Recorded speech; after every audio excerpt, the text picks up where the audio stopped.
17장입니다. 같이 한번 해보시겠습니다.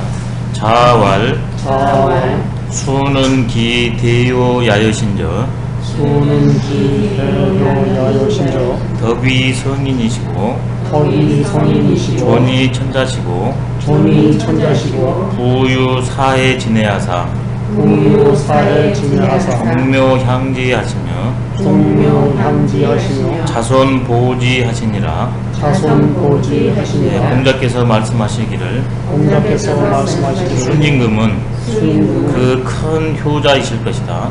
그 큰 효자이실 것이다. 덕은 성인이 되시고 덕은 성인이 되시고 존귀함으로는 천자가 되시고 존귀함으로는 천자가 되시고 부로는 사해의 내일을 소유하셔서 부로는 사해를 소유하셔서 종묘에서 흠양하시며 종묘에서 흠양하시며 자손을 보호하셨다. 자손을 보호하셨다. 예. 지금 이제 앞에가 수심에서 재가 문제, 그럼 거기에서 이제 그 죽음의 문제가 나오지 않습니까? 영혼의 문제. 이제 그렇게 되냐 그러면 인간사가 이제 생사 문제로 다 해결되잖아요. 그리고 인간은 홀로이면서 가정적 존재이면서 사회적 존재니까 바로 그 세 가지를 이제 아우른 사람이 진짜 그 큰 사람입니다. 그 대표적인 예를 이제 순임금으로 들었네요. 순임금은 그 큰 효자이실 것이다. 대효일 것이다. 그렇게 보냐 그러면 소효도 있다는 얘기거든요. 대효니까 맹자에서는 이것을 대효 대신에 지효라고 그렇게 말했습니다. 맹자에서도 순임금을 극찬해서 지효라고 그랬거든요. 그 다음에 증자와 같은 경우에는 그것은 가히 효라고 할 만하다 그렇게 말했습니다. 그럼 증자의 효가 맹자에서 말하면 소효입니다. 그럼 그 대효의 구성 요소는 뭐만 하면 첫 번째, 내가 인간으로서 태어나서 생명으로 태어나서 인간답고 생명다운 것, 그게 덕입니다. 덕으로는 성인이 되시고 천명지위 성을 충분히 인식하시고 매 사태에 구현하셨다. 덕위 성인입니다. 본성을 이룬 사람이 성인이거든요. 그 다음에는 이제 사회적으로 했을 때 그 지위가 존귀함이 천자가 되셨고, 이때 시대에는 평화로운 시대였고 평화로운 시절에는 덕과 위가 일치한답니다. 그분의 학덕업이 사회적 지위하고 같이 간대요. 그러니까 덕이 성인이시니까 자연히 지위로도 천자를 이렇게 얻으셨습니다. 또 이렇게 사회적 역학관계를 보냐 그러면 정신적으로는 존이지만 몸쪽으로 했을 때는 이제 부의 문제가 발생하지 않습니까? 제일 천자가 됐기 때문에 부유 사해 지냅니다. 이 시절에는 천자가 모든 것을 소유하고 있지 않습니까? 막비왕토라. 하늘 아래에 있는 것은 다 왕의 소유가 아님이 없다. 그러니까 부유 사해 지냅니다. 근데 실제로 이제 이런 분들은 이 부를 당신이 다 독차지하는 게 아니라 모든 사람들이 평화롭고 그 다음에 넉넉하니 살 수 있도록 이것을 전부 이렇게 단도리를 해줄 뿐입니다. 부유 사해 지내. 그것뿐만 아니라 위로 이제 선조들도 계시잖아요. 그러면 그 선조들마저도 잘 받들고 또 자기도 역시 자손들에게 의해서 이렇게 받들어지는 게 종묘향지입니다. 나를 가능케 한 분이 조상이니까 그 조상을 모시는 사당이 종묘거든요. 특히 이제 왕이 모시는 사당을 종묘라고 그럽니다. 그 종묘에서 조상을 잘 받듭니다. 그리고 당대에서만 끝나냐 아니고 자손들이 또 이어서 계속 되거든요. 자손들이 왕을 이을 뿐만 아니라 평화로운 세대가 계속 이어집니다. 종묘향기입니다. 위로는 조상을, 그 다음에 밑으로는 자손들이 사람답고 그 다음에 어울려서 제 역할을 잘하도록 해주는 게 자손 보호자입니다. 그러니까 안팎으로 모든 것을 다 해냈기 때문에 대효입니다. 그렇다면 여기에다가 왜 안팎으로 다 했는데 안으로만 다 하면 이건 효에 타당한데 밖에까지 잘했는데 왜 효라겠는가? 그러잖아요.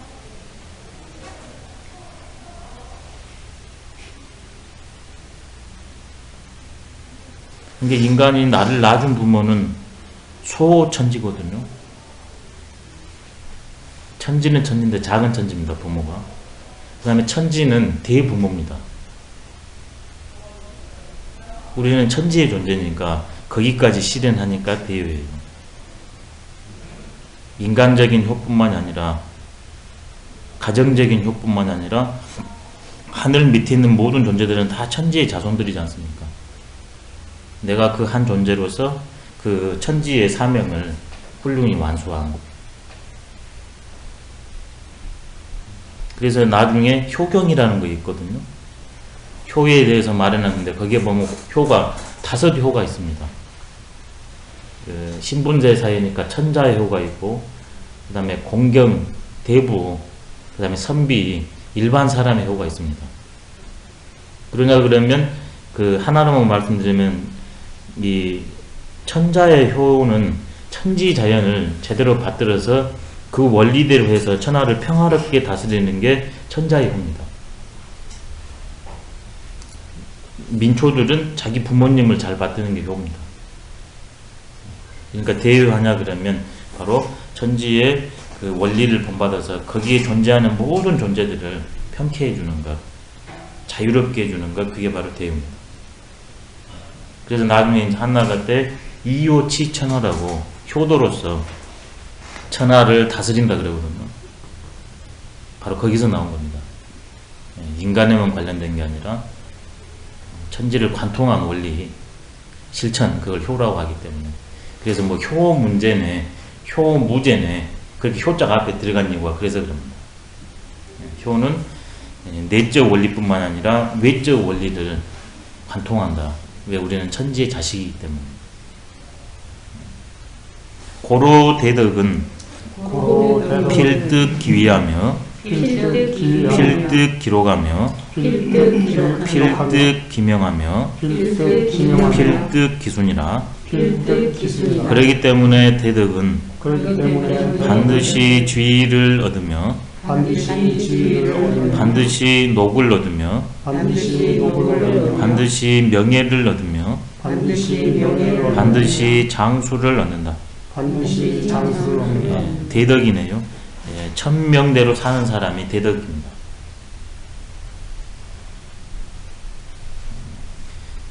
중덕은 위록 명수를 얻기도 하고 잃기도 합니다. 그래서 운이 필요합니다. 운이라는 것은 외지적인 요소거든요. 근데 대덕은 외가 관여를 못해. 왜? 내 외가 같이 가버리니까. 내 외가 둘이 아니니까. 그래서 반드시 얻습니다. 근데 중덕은 내 외가 관통할 때 어떨 때는 관통하고 어떨 때는 관통하지 않기 때문에 외재적인 것을 따로 해요. 그러니까 얻을 수도 있고 얻지 못할 수도 있습니다. 그러면 소덕은 이제 작은 덕은 악덕도 덕이거든요. 선덕도 덕이지만 악덕도 덕입니다. 그 중에서도 선으로서 작은 덕은 이것은 반드시 얻는다고 보장할 수가 없습니다.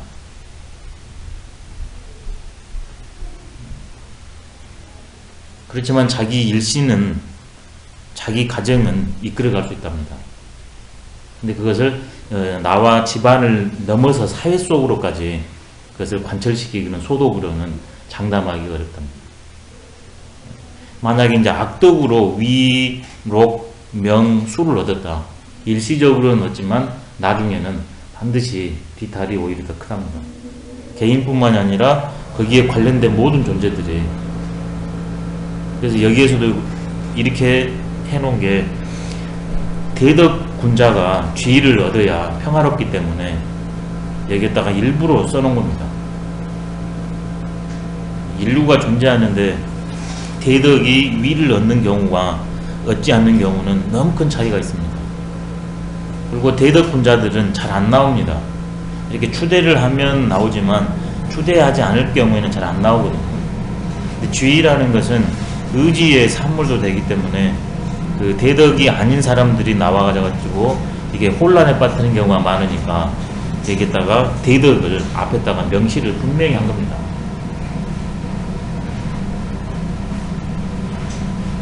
덕은 학덕업입니다.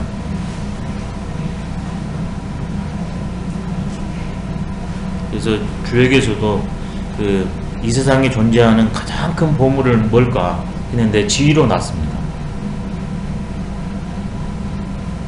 그렇다면 그 지위는 뭘로 얻고 뭘로 지켜야 될 것인가?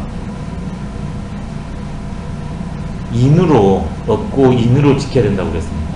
그 인의 개인적, 사회적 실천이 대덕입니다. 근데 불인으로 했을 때는 이제 세상이 아주 심각한 상황에 이제 도달하죠.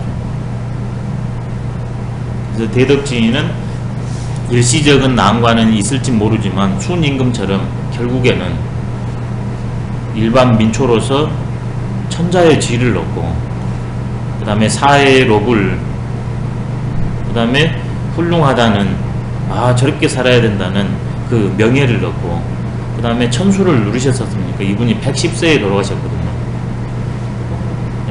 네, 110세. 대단하십니다. 근데 동양 거기에서는 인간이 제대로 수명을 이렇게 무탈하게 대덕으로 사냐, 생명의 원리대로 살면 120년을 산다고 그랬거든요. 황제 내경에서도 120년 산다고 그랬습니다. 성경하고 같네요. 근데 인간이라 같아요. 성경에는 120년이다. 네, 120년이라고. 거기에서. 근데 지금 우리 수명이 계속 올라가고 있지 않습니까? 그래서 예, 점점 가까워 있는 거죠. 예, 이런 사회가 제일 아름다운 사회입니다. 덕위 일치인 사회, 덕위 불일치인 사회가 제일 이제 힘든 사회라고 합니다. 폭군이 대표적이거든요. 성군과 폭군이 바로 여기서 딱 우리한테 보여주고 있습니다. 그럼 공자 같은 분은 그러면 대덕이 아니란 말인가? 명예는 얻으셨고 수는 누렸거든요. 근데 이분은 위하고 록이 없어요. 위하고 록은 사회적 관계거든요. 명도 사회적 관계이기는 하지만 훨씬 더 약합니다. 이 두 개가 훨씬 더 강해요. 외적인 영향력이. 유학자들이 고심을 합니다. 공자는 이런 각도로 보면 문제가 벌어지니까. 그래서 공자는 순임금 시절에는 왜 이게 가능했냐? 요라는 훌륭한 임금이 있었고 그걸 통해서 사람들이 순화됐기 때문에 이것이 적용됐대요. 근데 공자 시절에는 벌써 그런 훌륭한 임금이었고 벌써 민도가 흐트러졌기 때문에 그런 대덕지인이 위를 못 찾았대요. 그래서 공자는 왕은 왕이었는데 이 시절이 암울해가지고 맹자도 그 말을 했지 않습니까? 그 민초에서 왕이 되는 민초에서 왜 왕이 못 되는가 그런 말을 맹자가 말을 해놨거든요. 그래서 공자 같은 경우에는 시대가 윗사람이나 동시대 사람들이 이렇게 도에 멀었기 때문에 원래는 대덕으로 왕이 돼야 되는데 왕을 못 됐다. 그래서 공자를 소왕이라고 이제 해줍니다. 원래는 왕이었다. 그렇지만 시절이 암울해서 왕은 못 하시고 천하의 정신적인 왕노를 하셨다. 정신의 길을 열어주셨다. 이런 식으로 하면서 오히려 천하의 왕노를 한 것은 그 시절에 끝나지만 공자님은 인류가 살아갈 길을 열어줬기 때문에 그 공이 훨씬 더 크다. 이런 식으로까지 옹호를 하고 있습니다. 성인들은 보면 다 이제 이랬거든요. 위를 못 얻으셨거든요. 그 다음에 녹도 없습니다. 그래서 성인과 성군을 나눌 필요가 있습니다. 대덕이라고 해서 반드시 위를 얻어야 쓰냐? 그거 아닙니다. 위를 얻은 분은 성군, 성왕에 해당되고 위를 얻지 않고서 이걸 하는 분은 성인입니다. 그래서 위도 두 가지로 하나는 실제 위가 있고 하나는 위 없는 위, 무위지위가 있습니다. 성인은 무위지위입니다. 위가 없는 지위를 가져요. 그렇게 되냐 그러면 너무 이런 사회적인 지위 그쪽으로만 힘을 쏟지 않게 됩니다. 위는 유의지위와 무의지위가 있다. 성군은 유의지위요, 성인은 무의지위다. 그래서 필득 기위 반드시 대덕은 위를 얻습니다. 못 얻는 게 아니에요. 거기에 합당한 녹을 얻습니다. 성군은 사회를 소유하시고 성인은 어디 사회를 돌아다니더라도 굶어 죽지 않아요. 필득 기록입니다. 그 다음에 뒤에 거에 한번 같이 가니까요. 그렇다면 예수님은 어떻게 될까? 필득 기수라고 그랬는데, 그럼 예수님은 어떻게 해결할까요? 다른 분들은 연세가 수가 높거든요. 근데 예수님은 비명에 가셨기 때문에 당신이 대속을 한 거예요. 그러니까 그렇게 안 했으면 예수님도 오래 살았을 거예요. 근데 불의에 맞서서 했기 때문에 자기 수를 스스로 감해 준 겁니다. 그러니까 대속해 줄 수 있어요. 내가 목숨을 바쳤기 때문에. 이제 기독교 논리로 한다면, 이것을 예수님을 옹호한다면, 당신이 죽을 때가 아닌데 죽었기 때문에 다른 사람을 대속해 줄 수 있습니다. 그 다음에 또 이제 유학의 논리로 하면 명이라는 것은 한계가 있습니다. 명을 짧게 타고나신 이런 면도 있습니다. 그렇지만 정신의 명은, 육신의 몸은 빨리 가셨지만 정신의 목숨은 영원히 가셨지 않습니까? 필득기수라.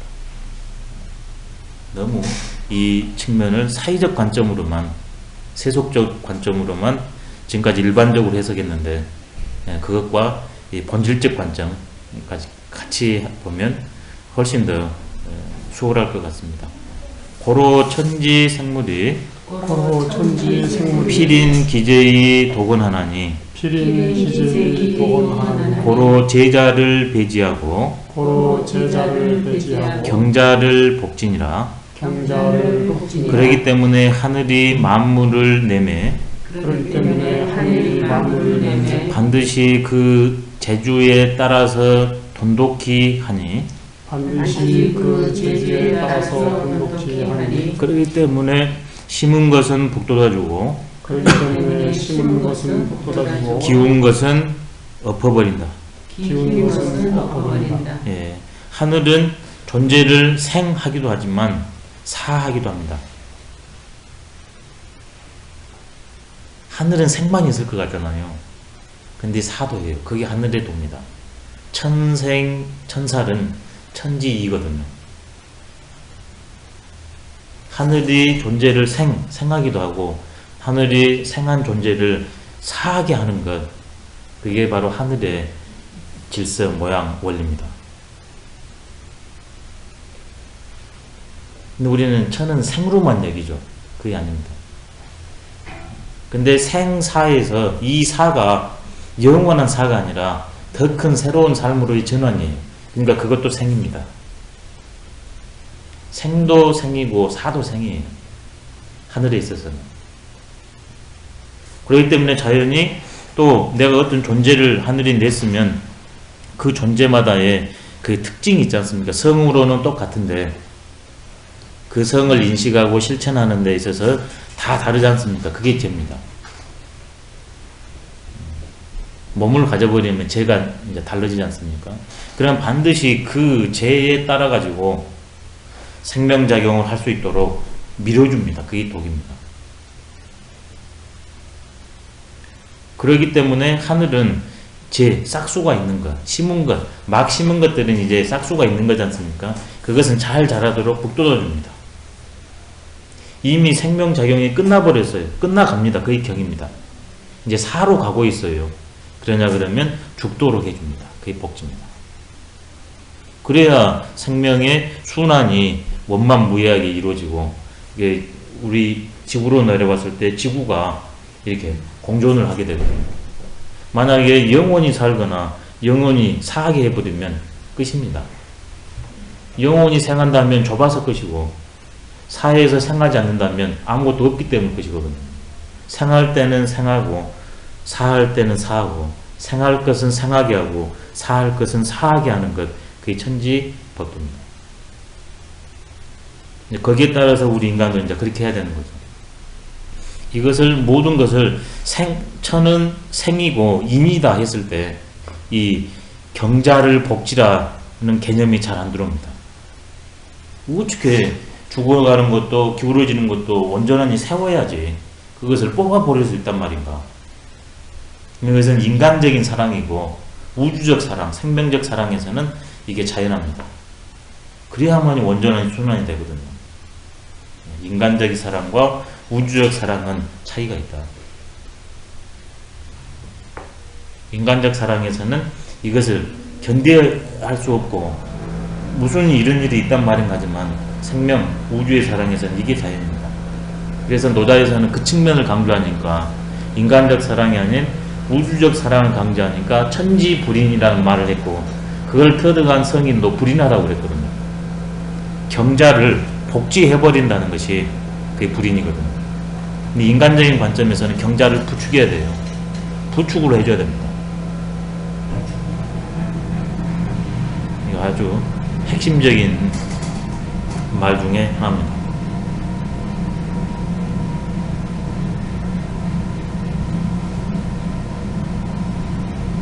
그래서 사랑도 큰 사랑이 있고 작은 사랑이 있답니다. 사정에 매이는 것은 작은 사랑이고 사람이 수술을 하냐 그러면 건강해지잖아요. 그 사적으로 그 개인만 봤을 때는 용서하고 같이 가져야 되지만 그 사람이 온전하기 위해서는 때로는 이 사람을 이렇게 뭐라 할 때도 있거든요. 배제할 때도 있거든요. 그래서 성인은 사정을 안 한대요. 큰 정을 펼치지. 성인은 무정한 것 같아요. 그러지만 그게 진정이랍니다. 우리들은 사정을 펼치는데 그게 진정인 것 같은데 그게 사정이라는 거죠. 시왈 가락 분자여 헌헌 영덕이로다 의민의인이라 수록 우천이언을 고우 명제하시고 자천신지라 하니 고로 대덕자는 필수명이니라. 시경에서 말하기를 아름답고 즐거운 군자여 드러나고 드러나온 아름다운 덕이로다. 백성에게 마땅하게 하고 사람들에게 마땅하게 하기 때문에 하늘에서 녹을 받건을 보우해서 명령하시고 하늘로부터 거듭하신다라고 하니 그러기 때문에 대덕자는 반드시 천명을 받는다. 필수명의 내용이 아까쯤에 위, 록, 명, 수입니다. 반드시 천명을 받는다 그랬잖아요. 그 천명의 내용들이 108쪽 제일 밑에 보면 위, 록, 명, 수 이렇게 됩니다. 이 놈을 가지고 우리 인간이 살아가잖아요. 관계 속에서. 근데 이 명들은 전부 다 각자성이 있습니다. 몫이 있습니다. 근데 유학에서는 그 명이 각자 전부 다 명들이 아름답게 공존할 수 있도록 주어진답니다. 어떤 사람만 이 명을 주고 어떤 사람은 명을 안 주는 게 아니라 명을 다 주어 있대요. 그게 각택기소입니다. 각각 제자리를 얻는다. 각각 명을 다 얻는데요. 근데 여기에서 중용에서 이제 제일 중요한 점은 뭐냐면 대덕. 하늘이 미리 정해놓은 게 아니라 명을 정해놓은 게 아니라 나의 덕에 의해서 명이 결정된다는 것. 이게 이제 중용의 특징입니다. 그 이전에는 어떻게 되냐면 하늘이 명을 다 줬어요. 그 명에 의해서 후천적으로 보니까 대덕진, 중덕진, 소덕진이 있거든요. 결정돼 버린 겁니다. 이거 위부터 수까지가. 근데 그게 아니라 나의 주체적 노력을 통해서 그 명이 확보된다는 게 중용의 특징이에요. 이게 운명 숙명론에서 주체론으로 전환이거든요. 왜? 천명지성을 자각한 그 순간부터. 그래서 논어에서도 귀신의 존재는 조물주까지 연결되거든요. 그 존재를 인정하면서도 멀리 해라. 주체적으로 살아라. 거기가 정신 여기 와서는 훨씬 강조된 겁니다. 덕이 명을 창출해낸다. 그러면서 이제 시경에 가가지고 예를 들면요. 대덕한 사람은 어떤 존재인가? 아름답고 즐거운 군자. 우리가 그 대덕 군자를 봤을 때는 가락하대요. 뭐냐 그러면 언행이 마음 씀씀이가 너무 아름답대요.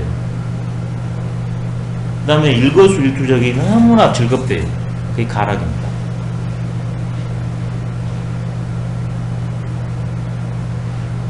그러니 그런 봤을 때 가하고 락한 사람을 보니까 헌 이게 법 헌자지 않습니까? 원래 시경에는 현자로 되어 있다고 했거든요. 법 헌을 해도 돼요. 본받고 싶고 또 본받고 싶어요. 그 영도 훌륭한다고. 오히려 훨씬 이것이 더 합당한지도 몰라요. 시경으로 하면 현현이니까 드러나고 드러난 아름다운 덕이로다 이러거든요. 근데 저는 오히려 이 헌언을 더 취하고 싶습니다. 가라간 그의 삶을 법받고 싶은 훌륭한 덕이다. 현언을 했을 때는 아름다운 덕이 드러나고 드러나는구나 이런 뜻입니다.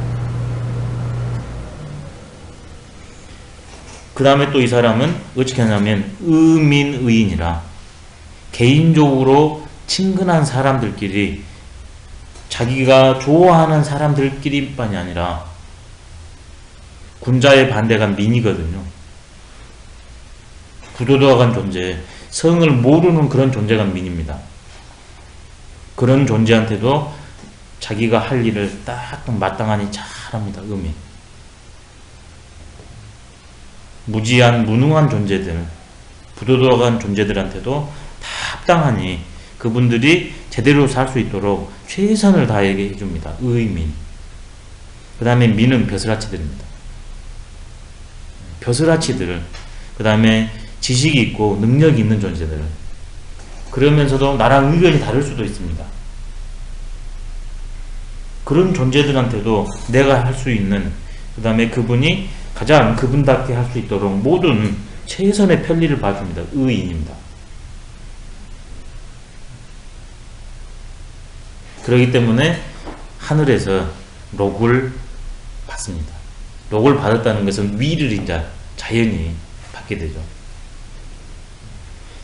근데 왜 록을 말했냐? 먼저 큰 위는 먼저 못 받습니다. 근데 기본적으로 먹거리 그 다음에 작은 록부터 쭉쭉 올라가거든요. 그래서 먼저 록을 쓴 것 같아요. 하늘에서 록을 받습니다. 그 다음에 이것이 효과가 파급 효과가 커지고 하냐 그러면 보호명지입니다.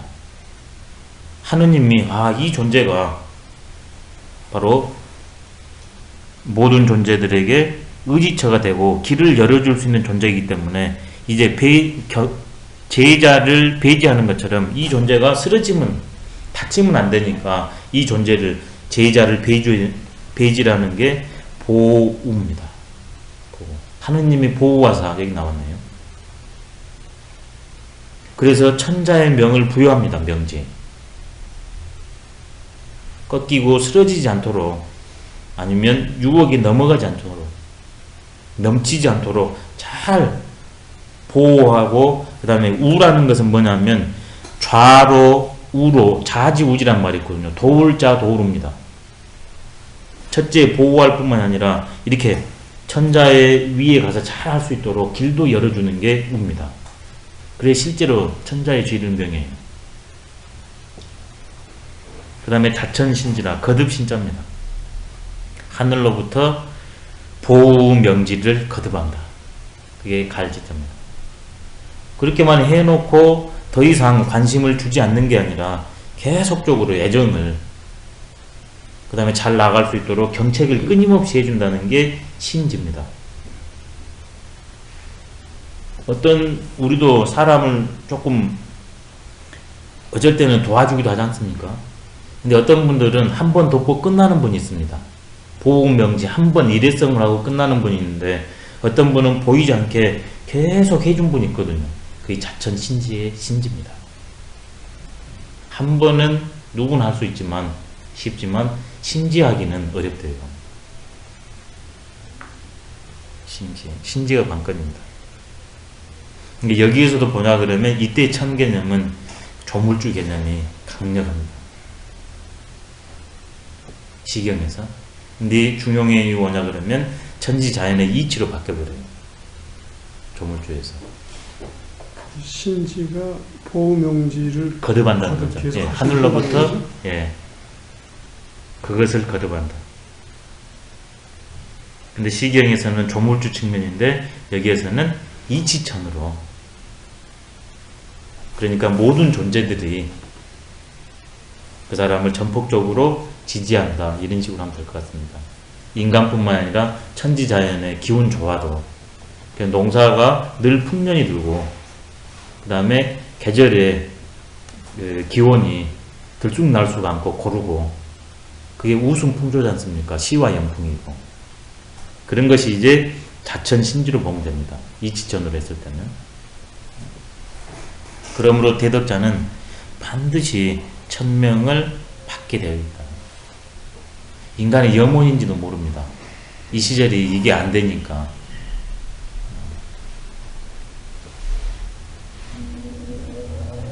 맹자에서도 그런 말을 했거든요.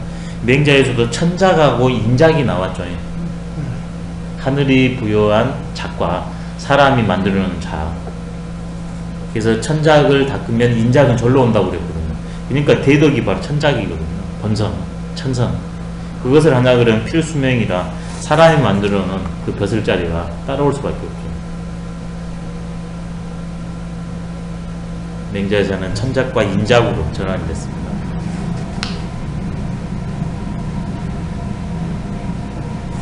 그 다음에 덕이 크지 않으면 일치할 수도 있고 일치하지 않을 수도 있다. 근데 군자들은 그러한 측면을 알기 때문에 아직 안 오냐 그러면 내가 대덕이 아닌 거구나, 더 노력을 해야 되겠구나, 이런 식으로 갑니다. 근데 군자가 아닌 분들은 이제 그런 이치를 모르기 때문에 이렇게 못된 짓을 하거나 아니면 가가지고 이제 빌붙거나 그런 일을 하죠. 아니면 세상을 그냥 이렇게 저버리거나 아니면 세상을 이렇게 비난하거나 이런 식으로 삶을 마쳐버립니다.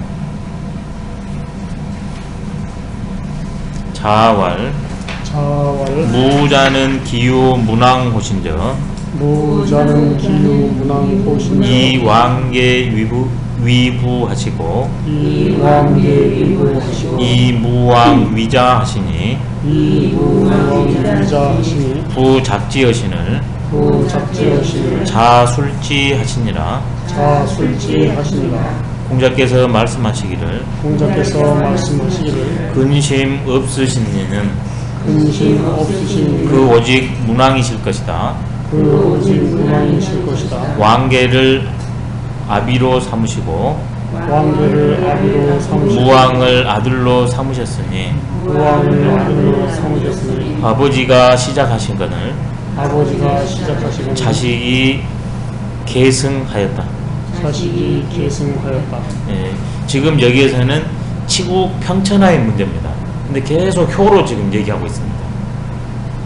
예, 인간은 천지의 자식이니까, 천명주의 성을 실천한 사람이 대유니까 그 사람이 대권을 잡아야 된다는 거예요. 근데 이 수는 여기에서 대효라고 말했거든요.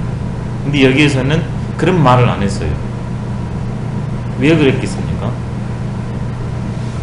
문왕한테는, 문왕도 훌륭한 효를 잘한 사람인데 여기다는 대효란 말을 안 썼어요.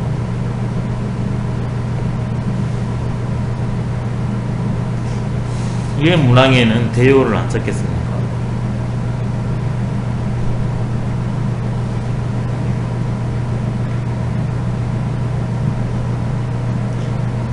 문왕은 아버지의 그 영향으로 왕이 되신 분 아닌가요? 그렇죠. 문왕 같은 경우에는 벌써 조상이 터전을 마련해 놨습니다. 근데 순임금 같은 경우에는 아무것도 없는 데서 올라왔거든요. 그러니까 그만큼 지성하지 않으면 감천, 모든 존재들이 응해질 수가 없거든요. 지성 감천했기 때문에 대요입니다. 근데 다른 존재들도 오히려 문왕보다도 좋게 천자의 자리를 물려받았는데 폭군 걸줄처럼 완전히 천자뿐만이 아니라 그 조상이 해놓은 나라까지도 망해버린 사람들 있잖아요. 그런 사람에 비하면 수은임금에 비하면 조금 약할지라도 그 다음에 그 안에서 이렇게 특별한 일이 없이 이렇게 계승한 그런 존재보다도 새로운 나라를 열어졌잖아요. 폭정한 나라를 폭군을 물리치고 새로운 좋은 나라, 좋은 왕이 됐기 때문에 순임금은 피를 없이 와 있거든요. 그래 또 대요예요.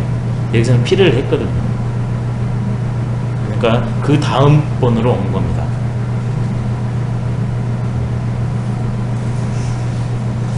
이게 이 우라는 것은 내우 외안의 준말입니다. 내적 근심이나 외적 걱정거리가 없는 자, 그 사람은 아마 문왕일 것이다. 그러면서도 여기에서 특히 무우라고 했는 것은 내적 걱정과 외적 한이 있으면서도 거기에 연연하지 않는 사람, 그게 마지막으로 본질적인 무우입니다. 왜 그러냐면 문왕도 끊임없이 그 왕이 문왕을 떠보려기도 하고 또 실제로 신하들이 가나니까 문왕을 유리옥에다가 8년간 가둬버렸거든요. 그 다음에 큰아들도 죽였습니다. 그러니까 우한이 있었어요. 외환도. 근데 그것에 흔들리지 않고서 쫙 나가거든요. 그게 무입니다. 내우 외환에 걸림없이 자기 할 노릇을 쫙 낙천지명한 것, 그게 무입니다. 낙천지명이라 고로 무하나니라. 천을 즐기고 명대로 살았다. 그렇기 때문에 외우 내환의 사태에 직면했는데도 외우 내환에 걸림없이 자유롭게 살았다. 이게 무우의 반뜻입니다. 문왕은 굉장한 내우 외환에 시달린 사람이에요. 근데 그거 인간의 실상이니까 그냥 아무런 흔들림 없이 담담하니 거기 가셨거든요. 주역은 한마디로 무입니다. 무가 이꼴 낙이에요. 나간 사람은 무합니다. 무한 사람 즐겁습니다. 그러면 현실적으로 내우 외환이 없는 것이 아닌데 내우 외환이 인간의 누구한테나 있는 사실인지를 알고서 거기에 걸림없이 살아버린 사람.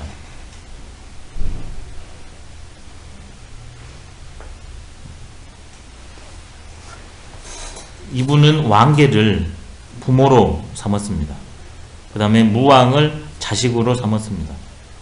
그래가지고 왕계가 이 천하를 평화롭게 하려는 그 뜻을 이어가지고 실제로 자식한테 전해줬거든요. 그러니까 무왕이라는 자식이 실제 그 아버지와 조상의 뜻을 이어가지고 그것을 계승해서 실제 나라를 은나라에서 주나라로 바꿨습니다. 이게 부작지여신을 자술지입니다. 조상의 가까이는 왕계의 아버지 뜻을 이은 게 작지입니다. 이제 아버지가 작지, 일어날 작, 시작할 작입니다. 아버지가 평화롭게 세상을 바꿔보려는 그 터전을 만들었어요. 그게 부작지입니다. 그리고 실제로 그것을 가지고 실현해 나갔습니다.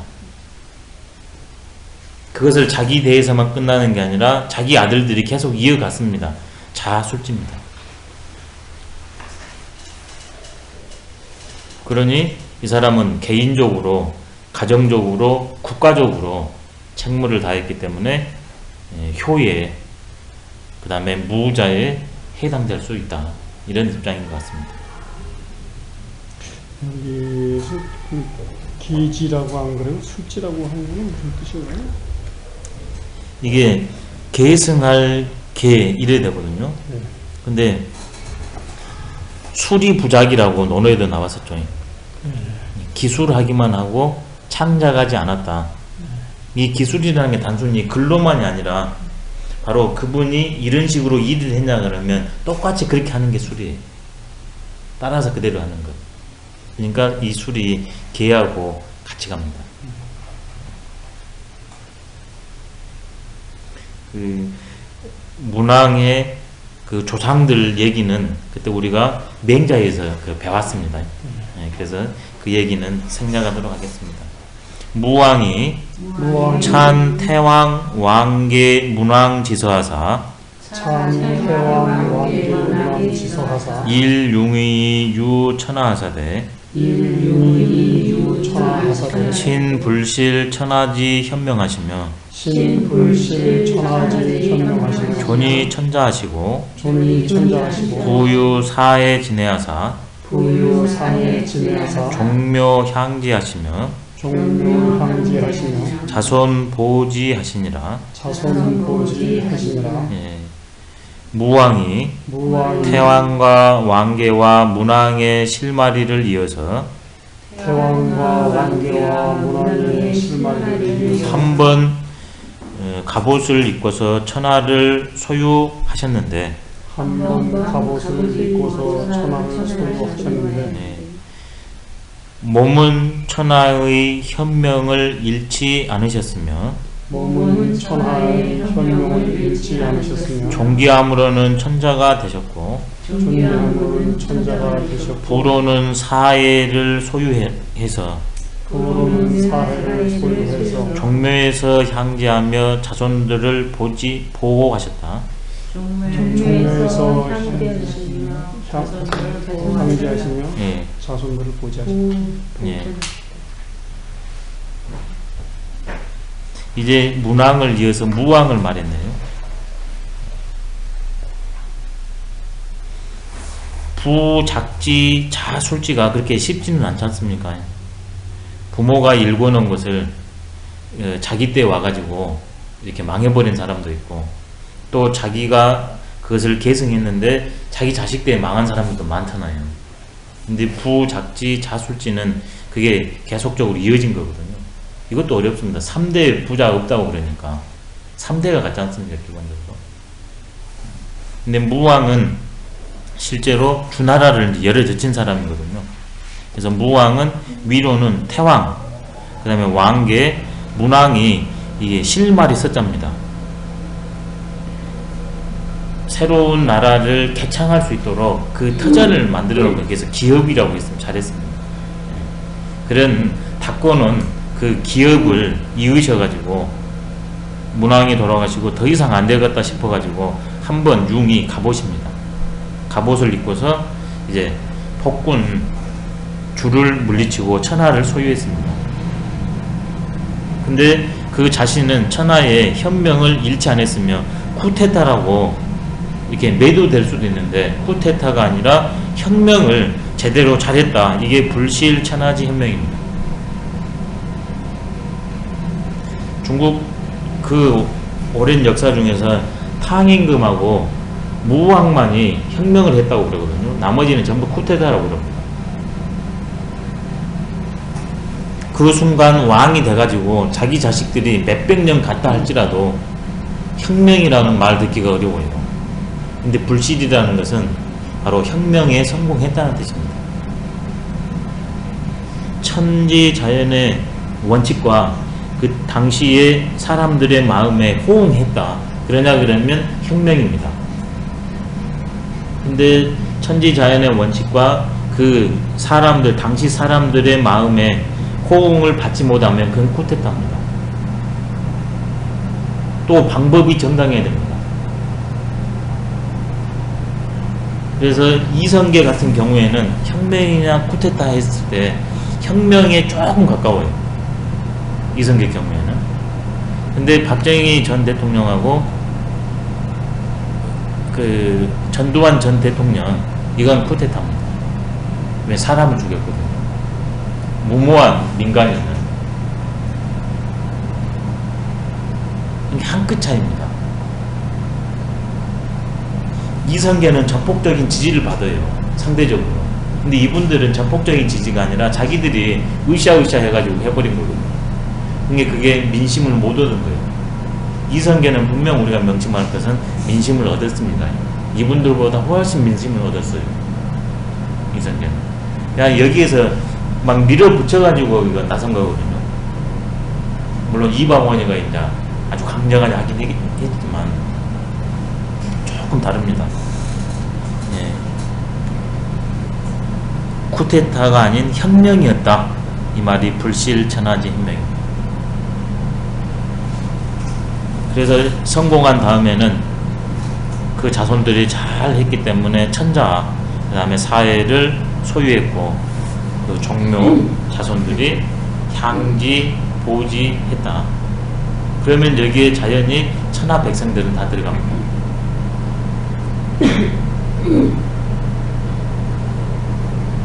그러지만 문왕보다도 한 끗 밑이고, 왜? 문왕은 피를 안 흘렸거든요. 자기가 괴롭힘을 당했지. 근데 무왕은 폭군을 그 다음에 못된 나라를 새로운 나라로 고치고 자기가 왕이 됐지만 피를 흘렸어요. 무왕보다 밑이에요. 여기서 무자 그 말을 안 써요. 엄격하니 이게 여기서 포평을 가했네요. 무왕이 말 수명이 여신을 무왕이 말 수명이시여 주공이 성 문무지덕가사 주공이 성 문무지덕가사 추왕 태왕 왕계하시고 추왕 태왕 왕계하시고 상사 성공이 천자지례하시니 상사 선공이 천자지례하시고 사예야 사예야 바로 제우 대부급 사서인하여 바로 제후 대부급 사서인하여 부위 대부요 부위 대부여 자위 사여든 자위 사어든 장이 대부하고 장이 대부하고 제이 사하며 제이 사하며 부위 사요 부위 사여 자위 대부하든 자위 대부하든 장이 사하고 장이 사하고 제이 대부하며 제이 대부하며 기지상은 다로 대부하고 기지상은 바로 대부하며 삼년지상은 다로 천자하니 삼년지상은 바로 천자하니 부모지상은 부모지상은 무귀천이 일하니라. 무귀천이 일하니라. 천자문에도 그게 나왔죠.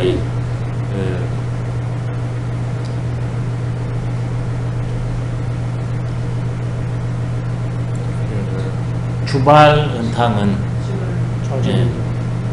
이게 주발 주나라의 무왕과 은나라의 탕임금은 조민 벌죄하고 그 말 나왔죠. 조민 백성을 위로하고 걸죄 죄인을 쳤다. 이게 바로 혁명이라는 거거든요. 근데 그 유도당은 뭐라고 그랬습니까? 유도당. 아니 유도당은 요임금과 순임금이거든요.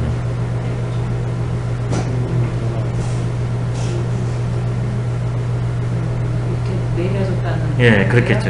예. 그냥 그건 선양했다고 그랬죠. 뭐라고 그랬는데요.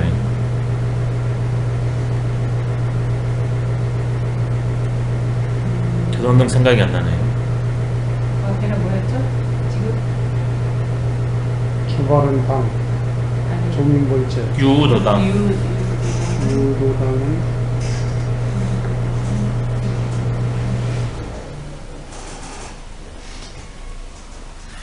맹자에서는 그것을 선양이라고 그랬어요.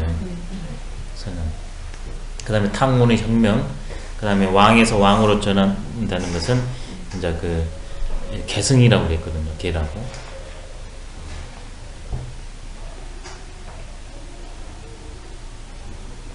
여기서도 왕의 등급을 3등급으로 딱 뒀네요. 3등급. 이제 4등급으로 나와야 되는데요. 일단 그런 왕들은 그냥 포함되니까 훌륭한 왕들 세 모습을 드러낸 겁니다. 순과 같은 분, 문왕과 같은 분, 그 다음에 무왕과 같은 분, 세 부류의 왕이 있다는 거죠. 뒤다가 무왕이 말년에 천명을 받으셨는데, 무왕이 말년에 천명을 받으셨는데, 주공이 문왕과 무왕의 덕을 이루어서 주공이 문왕과 무왕의 덕을 이루어 태왕과 왕계를 왕으로 추존하시고 태왕과 왕계를 왕으로 추존하시고 위로는 천자의 예로 성공을 제사 지내니 위로는 천자의 예로 선공을 제사 지내니 이 예는 이 예는 제후와 대부와 및 선비와 일반인에게까지 통해서 이 예는 제후와 대부와 선비와 서인에게까지 통해서 미쳐서 이런 뜻입니다. 부모가 아비가 대부가 되고 아비가 대부가 되고 자식이 선비가 되면 자식이 선비가 되고 대부로서 장사 지내고 선비로서 제사 지내며 대부로서 장사 지내고 선비로서 제사 지내며 아비가 선비고 자식이 대부면 아비가 선비고 자식이 대부면 선비로서 장사 지내고 대부로서 제사 지내며 선비로서 장사 지내고 대부로서 제사 지내며 1년 상복은 대부에 통용되고 1년 상복은 대부에 통용되고 아니 그냥 일단 1년 상밖에 1년 상은 대부에 통용되고 1년 상은 대부에 통용되고 3년 상은 천자에 통용되니 3년 상은 천자에 통용되니 부모의 상은 부모의 상은 귀천을 막론하고 똑같다. 귀천을 막론하고 똑같다. 이번에는 이제 더 내려왔네요. 무왕이 이게 말년에 돌아가시기 얼마 납두고 폭군주를 쳤지 않습니까? 그게 말수명입니다. 말년에 천명을 받았습니다. 근데 이제 돌아가시니까 그 동생인 주공이 나이 어린 성왕을 이렇게 섭정해서 위에 성왕을 놓고 섭정해가지고 자기 식대로 하지 않고 문왕과 무왕의 그 덕을 따라서 합니다. 자기식으로 안 하고요. 그래서 이분이 이제 나중에 얼마 있으면 왕자리를 차지할 것이다. 이런 유언비어가 떠돕니다. 근데 끝내 그런 유언비어를 이렇게 불식시켜 버리거든요. 그게 성입니다. 그래서 계속 아버지와 형님을 그 뜻을 받드는 걸로 모든 일을 처리해 나갑니다. 성 문무지덕. 섭정을 통해서 찬탈할 수 있었는데 찬탈하지 않고서 자기 생각을 버리고 바로 문무의 그 모든 근본 정신을 가지고서 주나라의 기틀을 만들었다. 그게 성입니다. 그래서 공자께서도 논어에 보면 나는 주공을 흠모했는데 주공이 꿈에 나타나지 않으니 이제 나는 다 됐나 보다. 그런 탄식을 하지 않습니까? 왜? 공자는 위를 얻을 수가 없으니까. 주공은 위를 얻지 않고서 천자가 할 일을 했잖아요. 그래서 주공을 흠모할 수밖에 없는 거죠. 그 다음 무왕 같은 경우에는 피를 흘렸으니까 공자는 그것도 원하지 않는 석이고요. 그래서 이 사람이 어떻게 했냐면 이거 좀 쉬었다 할게요. 중요하니까요.